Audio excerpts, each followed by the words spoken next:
আমরা কিছুটা গণ সম্মতি পেয়েছি, না হলে আমরা এভাবে আসি নাই, নিশ্চয়ই আপনারা বুঝতে পেরেছেন। এবং উনি যদি শারীরিকভাবে সম্পূর্ণ সুস্থ থাকেন, উনি এখান থেকে নির্বাচন করবেন। আমরা কখনো পদ পদবি চাই না, চানা বাবনের পয়দা লাগে না। আমরা যেখানে যাই সেখানে বিএনপি, আমাদের রক্ত বিএনপি, আমাদের বংশ বিএনপি। আমাকে কাউকে কোনো জিনিসে আস্থা, বিশ্বাস এবং নির্ভরতার ব্যাপার। আমার বাবা যখন 78-এ বিএনপিটা রিফর্ম করেন, ওটার সাথে জড়িত। আমরা নিজেকে বিএনপি পরিবারের সদস্য হিসেবে মনে করি। আমরা কখনো পদ পদবি চাইনি, কাজ করে গেছেন আমার বাবাও।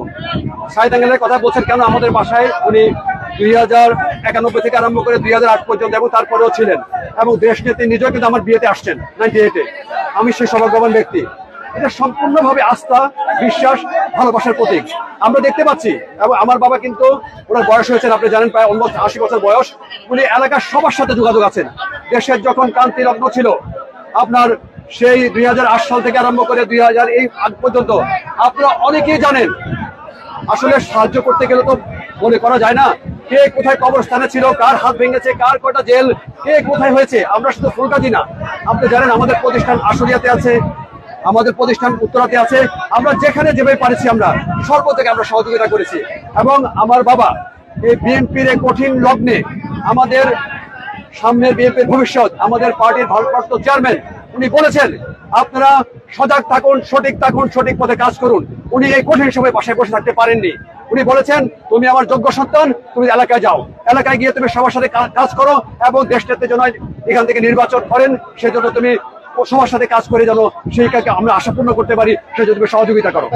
আপনার বাবার যে ধারাবাহিকতাটা আপনি বজায় রাখার জন্য এলাকায় এসেছেন কত? জি জি, বলতে পারেন। অবশ্যই অবশ্যই আমার যা কিছু হচ্ছে এখানে আমি একা না, আমার বাবা আছেন, আমার বাবার পিছনে দলীয় কিছু উদ্বোধন কর্মকর্তা আছেন। এবং আমি যা করেছি সবাইকে জানিয়ে করেছি, আমি কোনো কিছু অজানা না। আর আমার বাবা 78 থেকে বিএনপিতে, আপনারা অনেকে জানেন ফুলগাজীতে বিএনপির হাত শুনে আমার বাবার দিয়ে, আপনারা যারা অনেকেই আছেন। আমার বাবা অনেক জুনিয়র, আমার বাবাই আপনাদেরকে অনেক দলীয় নেতাকর্মী করেছেন। এখানে অস্বীকার করা মানে নিজেকে অস্বীকার করা। যারা এটা অস্বীকার করতে চায় তারা বিএনপি থেকে বিচ্যুত, তারা বিএনপির সঠিক লোক না। যার পরিপ্রেক্ষিতে এখন দেখতে পাচ্ছেন বিভিন্ন রকম অনৈতিকতা, অনৈতিকতা এবং খারাপ দিকে বিপরীত দিকে যাচ্ছে, সেটা আমরা কোনোভাবে যেতে দিতে পারি না। এই জন্য আমরা নেমেছি, আমরা একসাথে কাজ করতে চাই সৎ পথে, সঠিকভাবে আমাদের নেতা নেতৃত্বে। সর্বশেষ প্রশ্ন, ফেনী এক নির্বাচনী আসন, গাজীপুর এবং সাগরনানি, আপনার ভাবনা বা প্রত্যাশা?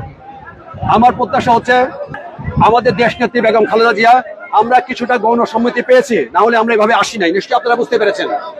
এবং উনি যদি শারীরিকভাবে সম্পূর্ণ সুস্থ থাকেন, উনি এখান থেকে নির্বাচন করবেন। এখান থেকে নির্বাচন করলে সেই আপনি দেখেন আমাদের এখানকার ভাগ্য কিন্তু পরিবর্তন হয়নি। মাত্র একটা সমস্যা, এই যে রাস্তাঘাট বলেন, অবকাঠামো বলেন, শিক্ষা বলেন এবং বিভিন্ন রকম সমস্যায় জর্জরিত। এই সমস্যাগুলো আমরা ওনাকে নিয়ে এবং আমাদের পার্টির ভারপ্রাপ্ত চেয়ারম্যান আমাদের তারেক রহমানকে অবগত করে আমরা সুন্দরভাবে সমাধান করব। এবং এই ফেনীর জেলার ফেনী এককে এমন ভাবে সুন্দর করে ঢেলে সাজাবো, এটা যেন স্বপ্নের বাংলাদেশ হিসেবে রূপকার ধারণ করে।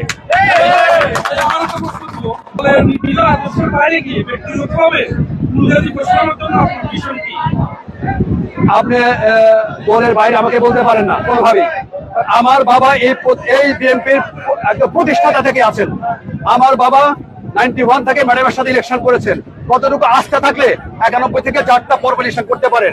আমরা কখনো পদ পদবি চাই না, চানা বাবনের পয়দা লাগে না। আমরা যেখানে যাই সেখানে বিএনপি, আমাদের রক্ত বিএনপি, আমাদের বংশ বিএনপি। আমাকে কাউকে শিখাই দিতে হবে না আমি কে এবং কি।